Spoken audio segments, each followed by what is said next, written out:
and welcome to another edition of Seekers of the Supernatural. You are now standing in one of the most haunted houses in the world. It's all an illusion. Yeah, that's right. That could happen. Love that thing. Opening night, decided tonight's not the night. We're gonna do that tomorrow night. For a short while, they walk by the grass and they look at the grass. They 911, let's go!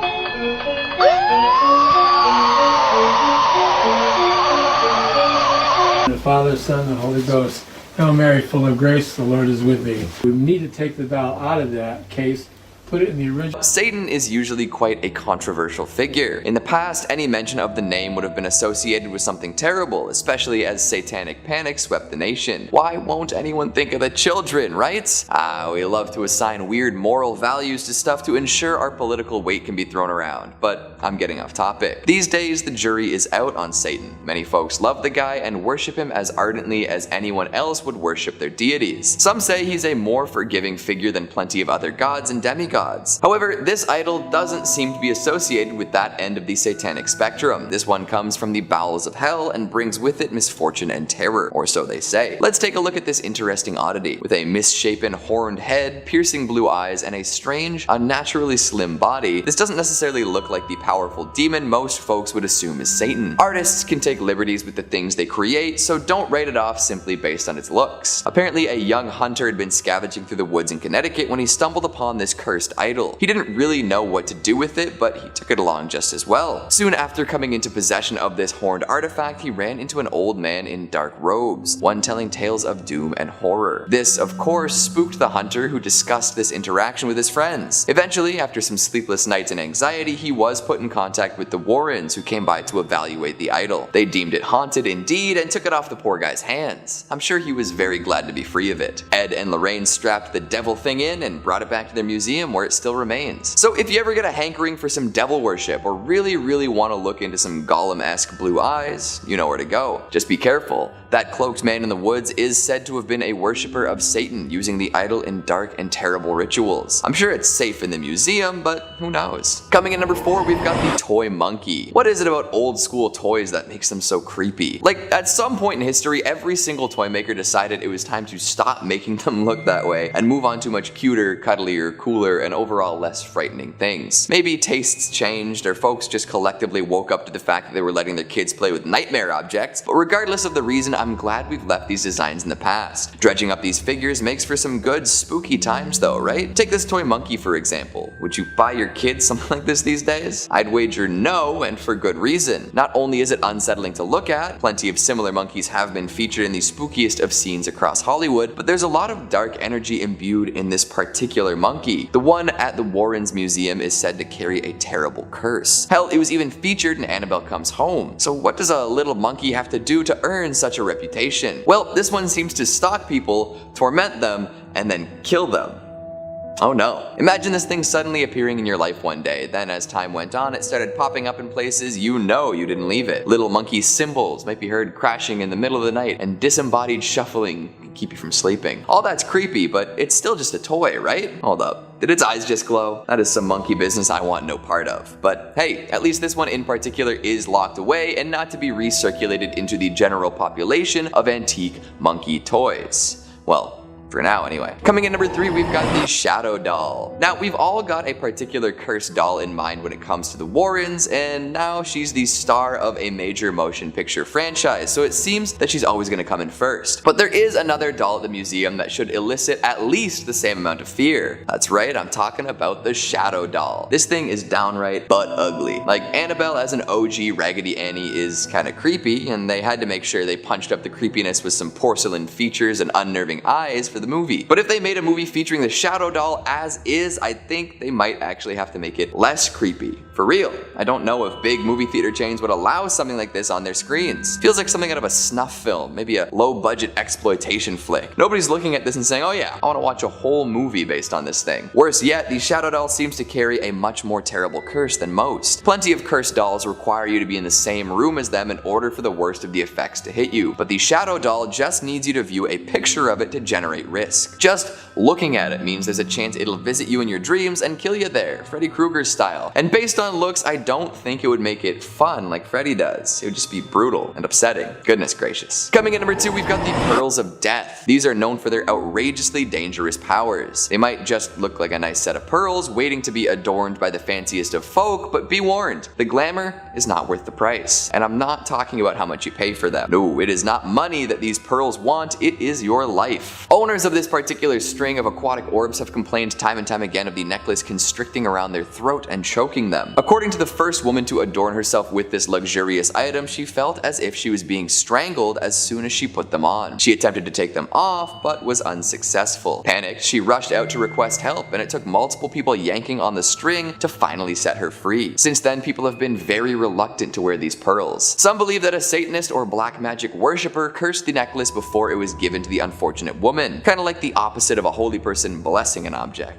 How fun. I wonder if we got a priest in there, whether they could cancel out the curse. I suppose not too many people are willing to test whether or not the pearls are still strangling. And finally, at number 1, we've got Annabelle, the Warren Museum tenant who needs no introduction, the mistress of the glass case, the shadow clawer of college boyfriends, the mega million movie star herself, Annabelle. What a classic cursed doll. Honestly, I'm sure the museum could liquidate most of their other objects and still have a similar crowd come by if they just kept Annabelle. Legendary. She looks a little different in real life than in the movies, although I'm sure this is true of any movie star. We've already discussed her Raggedy Annie appearance, especially compared to the more porcelain figure in the flicks. However, this doll makes up for a lack of spooky looks with a plethora of terrifying tales. After being gifted to a nursing student, Annabelle started acting strange. She'd move around the house on her own and leave little notes to the girls living there. Eventually, she would attack and strangle the boyfriend of one of the students, leaving them desperate for help. The Warrens soon arrived and whisked the doll away. However, they seemed to know just how wretched and terrible she could be, and as such, they locked Annabelle away in a holy box. This seems to keep her at bay, but who knows? Someday she could break free once again. I'm sure there are plenty more extra cursed and haunted objects held at the Warrens Occult Museum, but today we've only got time for 5. Coming in at number 5, we've got a mask of Hannah Cranna. This item isn't necessarily intrinsically linked to the famous witch, but it is done up in her likeness and inspires folks to learn more about her magical ways, and that is impressive, so we'll talk about it. Way back when, in the far-off land of New England, there once lived a woman known as Hannah Cranna. She was an individual with a particularly short temper and a tendency to demand things of her neighbors with nothing offered in return. Come on, Hannah. Now, oftentimes her neighbors would say no to these demands, resulting in a bit of a tantrum from Miss Cranna. These could be scary and upsetting, but nothing too terrible, or so they thought. Often, after refusing Hannah Cranna a favor, these neighbors would have some misfortune befall them, and because of the rumors circulating, they didn't usually chalk this up to simple bad luck. No sir, they suspected witchcraft. The idea compounded over time, especially as things seemed to get worse around Hannah. Her husband wandered off into the night and perished after falling off a cliff. This put even heavier suspicion upon Hannah, who at this point was deemed a witch by all of her neighbors. And Hannah Cranna embraced this title with aplomb.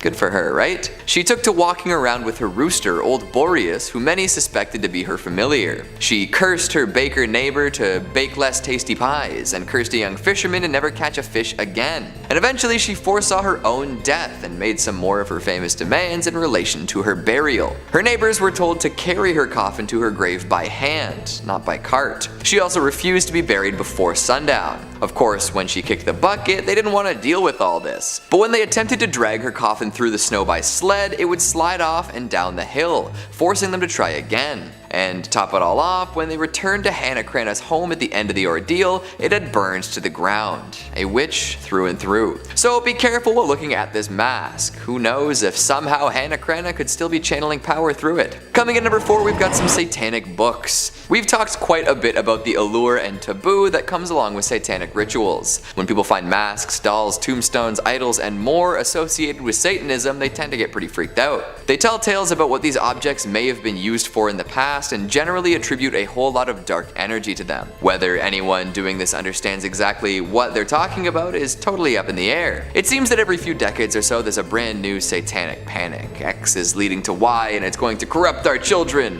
Why won't we think of the children? However, if folks took the time to attempt to understand what they were really talking about, I would bet that the panic might recede a little bit.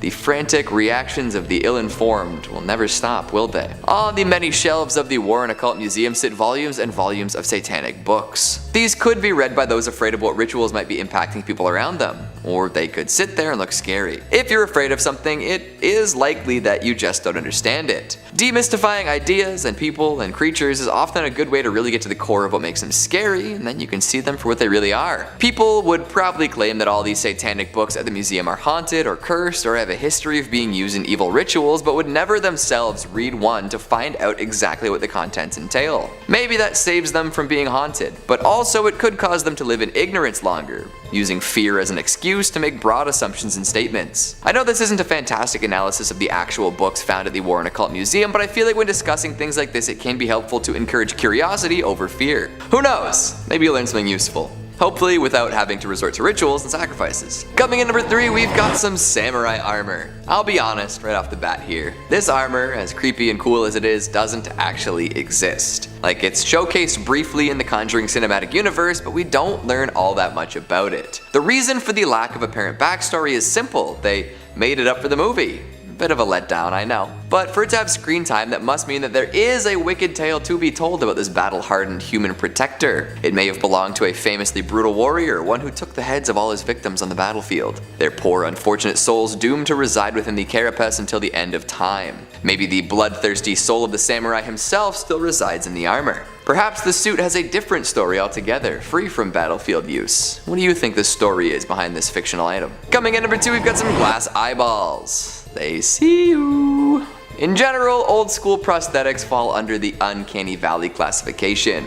The folks making them didn't have the technology or experience to make them truly comfortable or convincing, so we often ended up with weird facsimiles of human body parts that are quite unsettling to look at. To be honest, I think the pirates had it right. Forget fake parts, let's just use peg legs and eye patches. Of course, that's not exactly the most dignified way to live one's life, and not everyone wants to look like a pirate with a hook for a hand. So even before we had high quality prosthetics for general use, folks did their best to make replacement parts. And so we ended up with stuff like this. 2 foggy glass eyeballs inside of what appears to be an Altoids tin, ready to peer into your soul at a moment's notice. That's a grim image. And apparently, these eyeballs are haunted. I'm not entirely sure what that means, but it must be blood-curdling. Maybe they float around at night, suspended in the air, implying a face that nobody can see. Or maybe a ghost without eyes pops them in from time to time, completing a face that went to the grave missing a couple of ocular grapes. No matter how you slice this, you've got a pair of roly-poly, disembodied eyeballs that cannot and will not blink.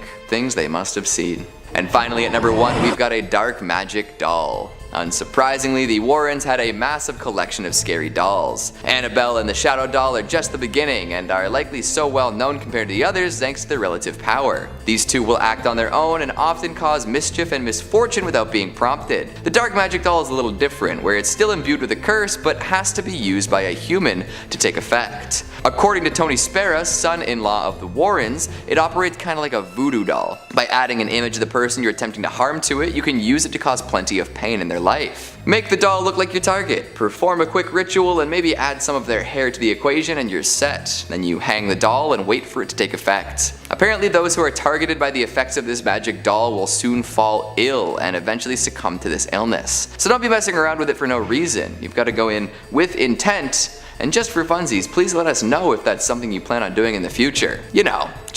So we know. We're not worried or anything, no way. Coming in at number 5, we have Dr. Jack Kevorkian Death Van, also known as the Deathmobile. Dr. Jack Kevorkian's van was a place many people spent their last moments alive. The 1968 Volkswagen van was where Dr. Kevorkian carried out as many as 130 assisted suicides in the 90s, and has become a piece of history. However, at the time the pathologist was met with controversy and public criticism for his taboo work on physician-assisted assisted suicide with terminally ill patients. He spent 8 years in prison for second-degree murder because of this, but is often viewed as a pioneer in the medical field and as an activist. His impact was so great that HBO released a drama called You Don't Know Jack, in which Al Pacino won an Emmy and a Golden Globe for his portrayal of the controversial doctor. Over the year, the death van has seen many different owners. Zach purchased this van for $32,500 from American Jewelry and Loan. When the Detroit pawn shop first bought the vehicle, it was actually featured on an episode of a TV show.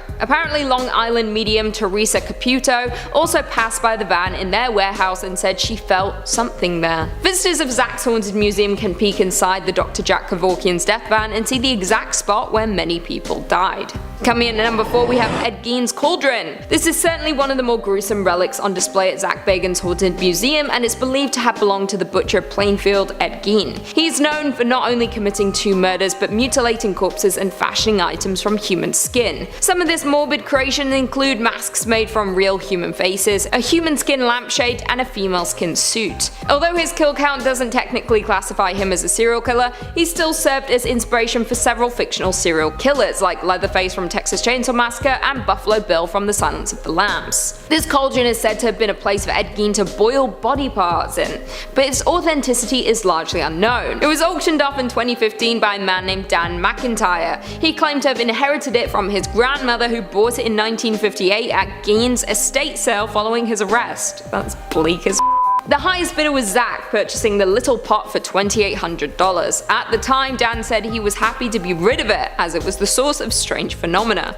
I mean, I wouldn't want that in my home. Now, Ed Gein's Cauldron calls Zach's Haunted Museum home, where it is said to radiate negative energy. Coming in at number 3, we have the Demon House Staircase. The original staircase from the Gary Demon House is said to be so haunted that construction crews walked off the job and refused to come back after its installation. Set back in a dimly lit corner, the wooden staircase rests on a layer of dirt extracted from the location famous for demonic activity. The Demon House was located in Gary, Indiana, and was unfortunately home to the Ammons family. It was said to be a portal to hell, and the demons seemed to emanate from beneath the stairs. The same stairs displayed at Zach's museum. There were reports of demonic possessions, a child levitating, and many other disturbing events. The family's matriarch, LaToya Ammons, had to undergo multiple exorcisms as a result. It was so bad that even the local police department and social services were convinced of its purported hauntedness. There are things in this world that we will never fully understand, like why Zach decided to buy the home plagued by demonic entities. He did shoot his documentary Demon House there, where he investigated the haunting. It must have left an impact on him because the house has since been demolished and the stairs continue to haunt Zach's museum.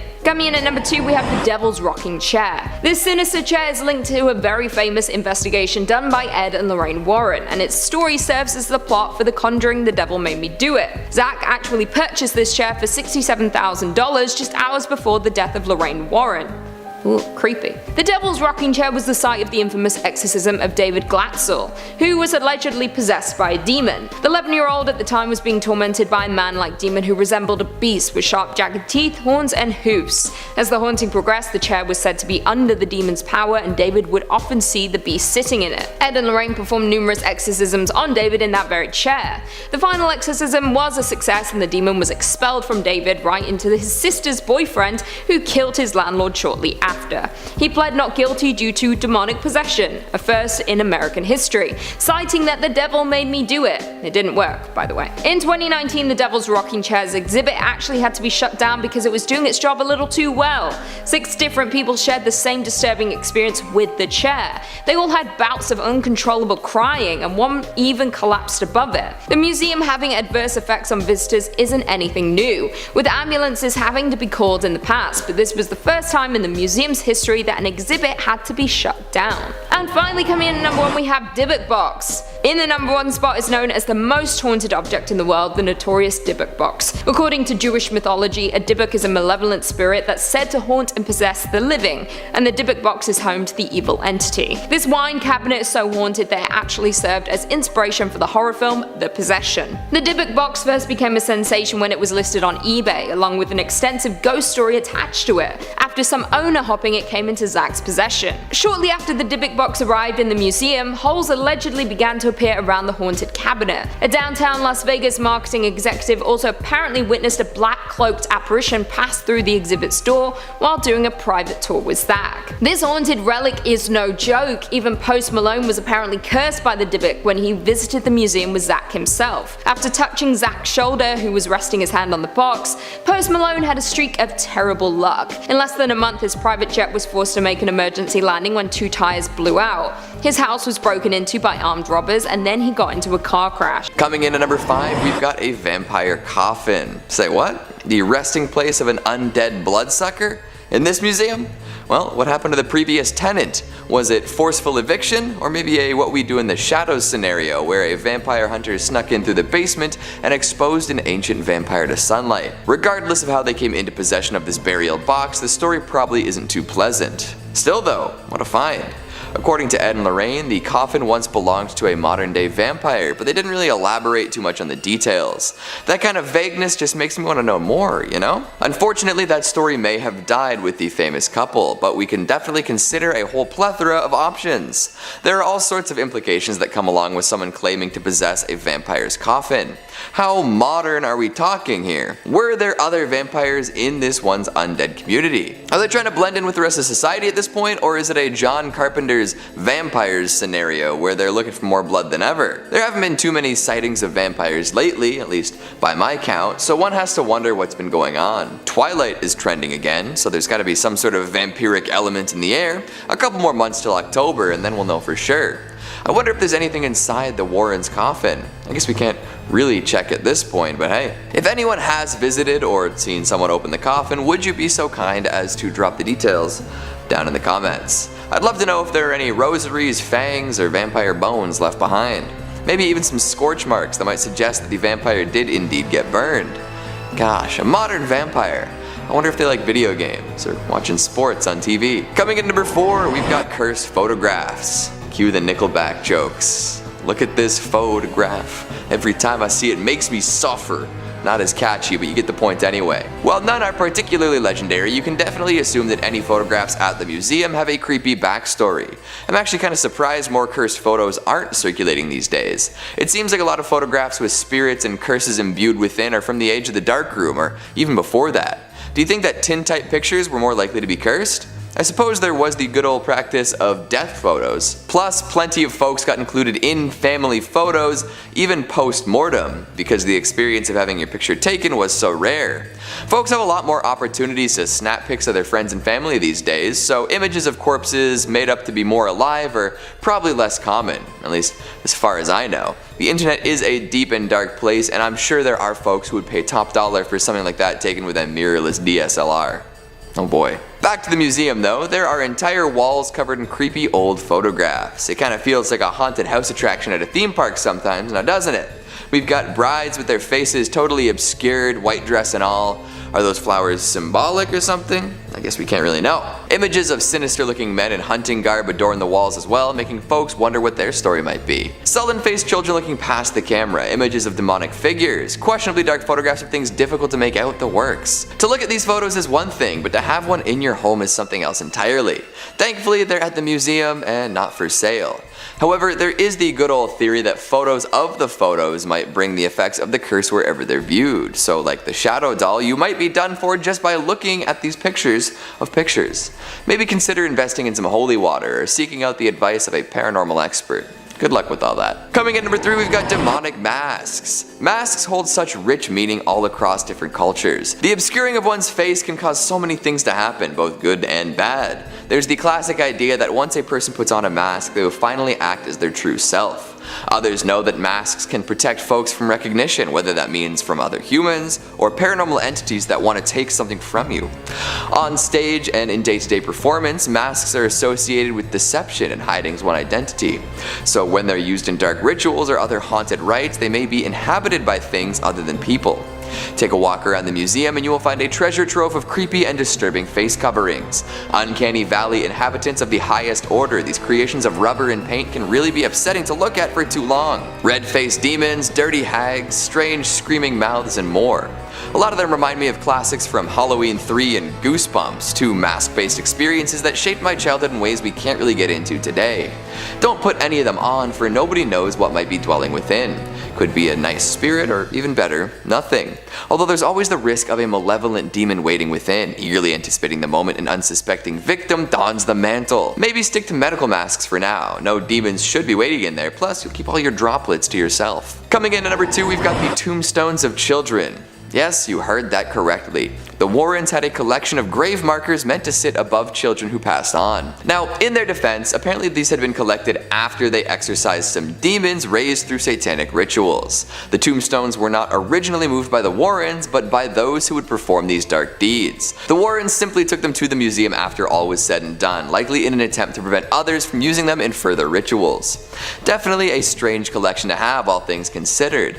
Is there something about a child's tombstone that makes it extra potent for ritual use? I wonder what the rationale is behind that, other than sounding extra taboo. And finally, at number 1, we've got a haunted brick. On its own, a brick doesn't seem so bad. It's just a bit of dried clay, that's all. But this brick is special. It was taken from Borley Rectory, also known as the most haunted building in England. This home, built for the rector of the Borley parish, had gained quite a bit of notoriety before burning down and being demolished. After it was built, many claimed that it was haunted by a number of spirits. These claims multiplied when a paranormal investigator published an account of his visit in the Daily Mirror. From there, many more folks decided to see what all the hype was. People claimed to see little Victorian boys roaming the grounds, only to disappear without a trace. Cars have been assailed by phantom thumps, and ghost lights shine brightly in their mirrors. But why would a building built for a rector be haunted from day one? Well, there's an ancient rumor that Borley Rectory was built upon the same grounds that the Benedictine monastery once stood. It was here that a monk and a nun partook in a forbidden relationship, eventually culminating in their untimely deaths. Since then, their presences have been felt all over the grounds, causing bells to ring without anyone around, recording equipment to malfunction, candlesticks to be thrown, and animals to be spooked. The rectory and the monastery are gone now, but the Warrens did procure a piece of the famously haunted place before it fell. One has to wonder how much haunted energy is still imbued in this brick. Would you be willing to pick it up? Starting off this countdown, we have Mary Todd Lincoln's dress. This beautiful dress was once owned by Mary Todd Lincoln, Abraham Lincoln's wife. It's a beautiful purple velvet dress with satin and lace detailing. She wore this dress during the Washington winter social season in 1861 to 62. But here's the thing. After her husband's death, Mary went into mourning for a long period of time. In fact, she stayed in widow's clothes up until her own death in 1882. So she had no use for this dress anymore. So she gave this dress and some of her other items to her family members. This dress was given to her cousin Elizabeth Todd Grimsley. In 1916, Grimsley's son sold the dress to the Smithsonian's First Ladies collection. And now, apparently, it's haunted by Mary Todd herself. People have heard weeping when they have been near this dress. On a number of occasions, they have actually seen Mary Todd Lincoln's apparition by the dress. Thankfully, she means no harm. But if you think about it, it's quite sad. Even in the afterlife, she's still mourning over the loss of her husband. Hopefully, she can eventually find peace and reunite with him. Moving on to number 4, we have the Smithsonian. One of the most haunted items in the Smithsonian is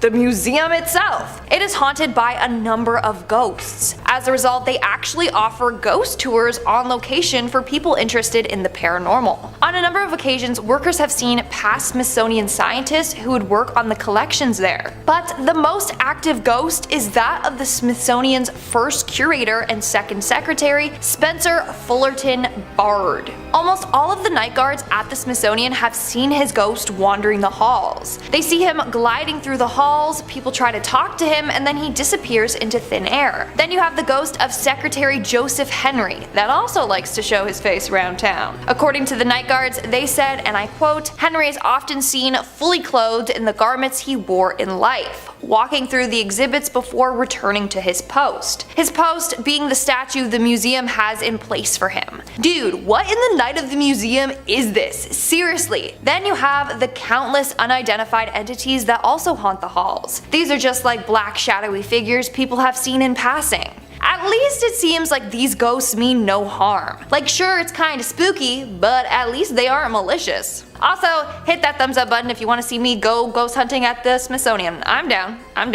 In our third spot today, we have the ancient Egyptian treasures. Rumor has it that a number of treasures or artifacts from ancient Egypt are cursed. I mean, you all know about King Tut's curse. Well, there are a couple of items in the Smithsonian from ancient Egypt that are definitely haunted. For starters, we have the scarab. This scarab is believed to be from King Tut's tomb. For starters, it is believed that bad luck will fall on anyone who handles King Tut's body or other artifacts in his tomb. Everything in there is believed to be cursed by King Tut himself. I'm sure you've heard of the story of Howard Carter and his team that excavated the tomb. After doing so, several of the people involved died suddenly and mysteriously, so it's believed that this scarab is cursed along with the other items there. And then we have the mummified cat head. Yeah, you heard me. Now this one actually isn't from King Tut's tomb, but a woman named Mab B. Nylon donated a cat's head. Yeah, just the head. Who knows where the body is? Hey, maybe she kept it for herself and it's on display in her house. I'm not gonna judge. Anyways, this creepy thing is a preserved mummified cat's head wrapped in linen. Inside contains a real cat skull. Well, according to a number of workers, they have seen a ghostly cat apparition move around this display. This damn ghost cat is probably out looking for the rest of its body. This cat has also been seen wandering the halls and in several other exhibits as well. Moving on at number 2, we have the Black Aggie. This all started back in the 1800s when a woman named Marianne Hooper Adams, known by her friends as Clover, sunk into a terrible depression. As a result, she drank some of her photography developing chemicals and took her own life. After her death, her husband commissioned a sculptor to make a memorial statue of her. It was named the Adams Memorial, and later Black Aggie. But because of how it looked, people called it Grief. And that's when this creepy legend surrounding it was born. Legend goes that if you stare into her eyes long enough, they'll open up and start glowing red. Those that see her eyes will either be killed by her or she will cause you to go blind. Not only that, if you sit on the statue's lap at midnight, then you will die within 2 weeks. It's also said that pregnant ladies should never go near her. If they do, she will cause them to miscarry. Of course, this is just a creepy legend, right? Well, supposedly there's real life stories of this haunted statue taking people's lives. One man put a cigarette out on the statue's hand and he was later found dead with a gunshot wound to the head. Another man was found dead at the foot of the statue and no one knows his cause of death. Now, you may be wondering how the statue got to the Smithsonian. Well, because of the legend, a lot of people were breaking into the cemetery at night to visit it, and it was often vandalized. So the family donated it to the museum where it remains to this day. And in our number 1 spot today, we have the Hope Diamond. This is a very beautiful diamond from India, but here's the thing. It was stolen from India, and then a curse was placed on it. Back in 1792, the Hope Diamond was part of a Hindu statue. It was one of the idol's eyes. And then somebody went in and took the 115-carat diamond out. Upon discovering that the diamond was stolen, priests put a curse on it. The curse was said to affect anyone that put their greedy little paws on it, which turned out to be a lot of people over the years. And guess what? Bad luck befell to every single one of its owners. It's said that the man who stole the diamond shortly came down with a raging fever and died shortly after. Legend continues on saying that his body was ravaged by wolves. Continuing on, King Louis XIV bought the stone and had it recut in 1673. He died of gangrene, and all his legitimate kids died early on in life. Then we have Marie Antoinette. Apparently she wore it as well. And we all know how bad things ended for her. Another story involved an heiress named Evelyn Walsh McLean. She bought the Hope Diamond and everyone around her started to die mysteriously. First it was her mother-in-law,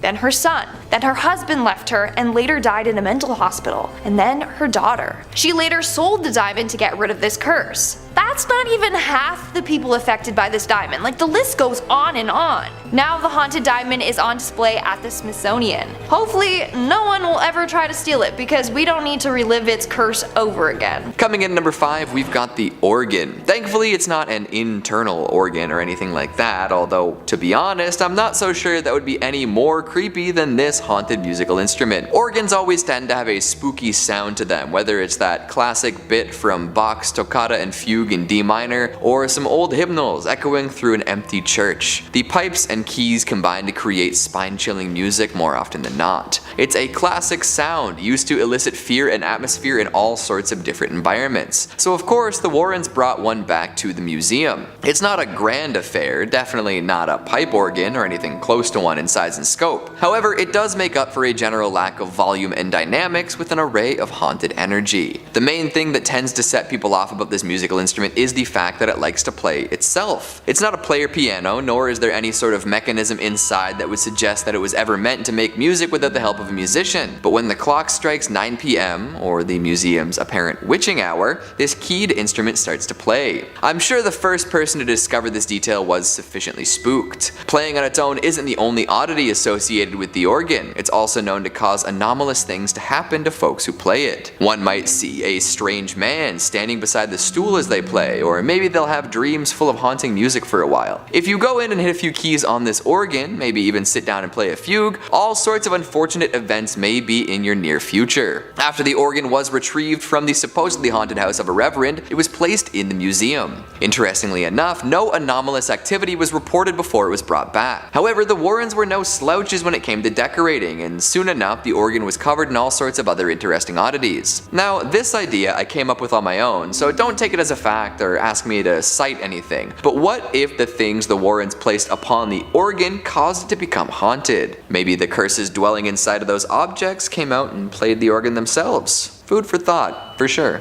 Coming in number 4, we've got human skulls. Speaking of objects that may or may not be cursed but also make for great decorations, the Warrens had quite the collection of human head tops. The pearly white bone matter that makes up the shield for our most important organ. That's right, plenty of human skulls in the museum. And not just for archaeological and medical purposes, these were skulls supposedly used in different satanic rituals. Oh boy.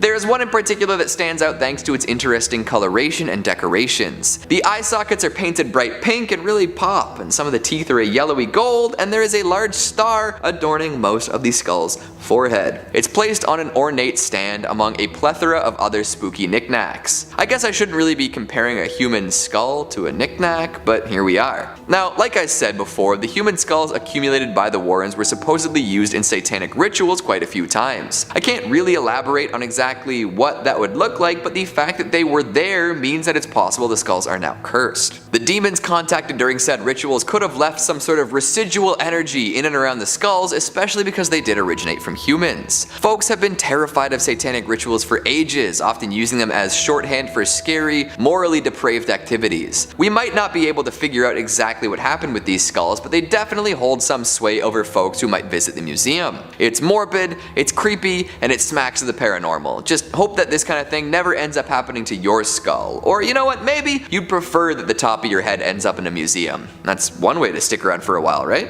Coming in at number 3, we've got the Haunted Music Box. Just another classic spooky object. Where would we be today without spring-wound machines that generate tinkly renditions of famous tunes? I feel like every 10 movies or so there's a shot of a haunted music box. Maybe that's a thing of the past at this point, but we do know that the Perron family dealt with a whole lot of nonsense stemming from a music box in the first Conjuring movie. Some things that appear in the Hollywood flicks don't actually exist in the real world, and they're just there to add some intrigue. The samurai suit and the Feely Mealy game were a couple examples of that, but we'll leave it at that for now. We'll focus back on the music box instead. After playing a big role in the exorcism of Bathsheba, it gained some wicked notoriety. Folks who had seen the movie assumed that this object was cursed in exactly the same way. That's not really the case, but it is fun to imagine, right? Music boxes are classic vessels for curses, especially thanks to the general creepy vibe the music can give off. How many cheap horror creations make use of a distorted music box song and some creepy childish laughter? Actually, keep the number to yourself, I already know it's way up there. Coming in number 2, we've got the white dress. Another urban legend staple, white dresses tend to show up in ghost stories often. Murdered brides, young women gone too soon, mothers who outlive their children, the works. It's hard to pin down where the phenomenon started, but we do know that it's timeless and effective. So of course, there's a haunted white wedding dress at the Warren Occult Museum. I'd be disappointed if there wasn't. In the Conjuring franchise, this dress is said to compel any who wear it to kill their fiancé. However, that's just more movie magic. There's no such tale actually associated with the museum. However, they do display a bridal gown, veil and all, and there is a supposed story that goes along with it. It's meant to represent the White Lady of Union Graveyard in Connecticut, a classic urban legend that we've definitely touched on here before. It's the tale of an unfortunate soul who roams the roads at night, causing accidents and freaking out motorists. Apparently one time she even materialized and put a dent in someone's fender. Unfortunately, the white dress in the museum isn't actually from the White Lady or anything related to her. It's just meant to represent the legend, add a little bit of class to the joint, because who doesn't love looking at a pretty white dress? And finally, at number 1, we've got the Conjuring Mirror. To cap things off, we'll talk about a particularly spooky reflective surface, the Conjuring Mirror. No relation to the actual Conjuring films though, so far anyway. This is one that has a truly terrifying story attached to it. The idea of mirrors as portals to other worlds is well documented, with different cultures around the world coming to similar conclusions about these shiny planes. People often see things they wish they hadn't in a mirror, which is especially true of the one at the Warren Occult Museum. It's said that if you look into it for long enough, you'll start to see conjured spirits. In fact, the mirror apparently does its best to conjure these spirits upon the user. The story goes that Ed and Lorraine came into possession of it after its previous owner stared into the mirror for weeks on end. For a while nothing happened, but eventually it conjured up a series of faces and figures so gruesome and horrifying the man lost his mind entirely. He was sent to a mental institution and the mirror was sent to the Warrens. Since then, people have looked into the mirror, but definitely not for weeks at a time. I wonder what would happen if someone replicated the experiment. Well then, hopefully these fascinating relics find a new home where they can be visited by interesting parties. Whether that means a brand new location for the Warrens Museum or maybe distribution to other haunted depositories. I just hope this stuff doesn't get sent out into the world willy-nilly. That could end poorly.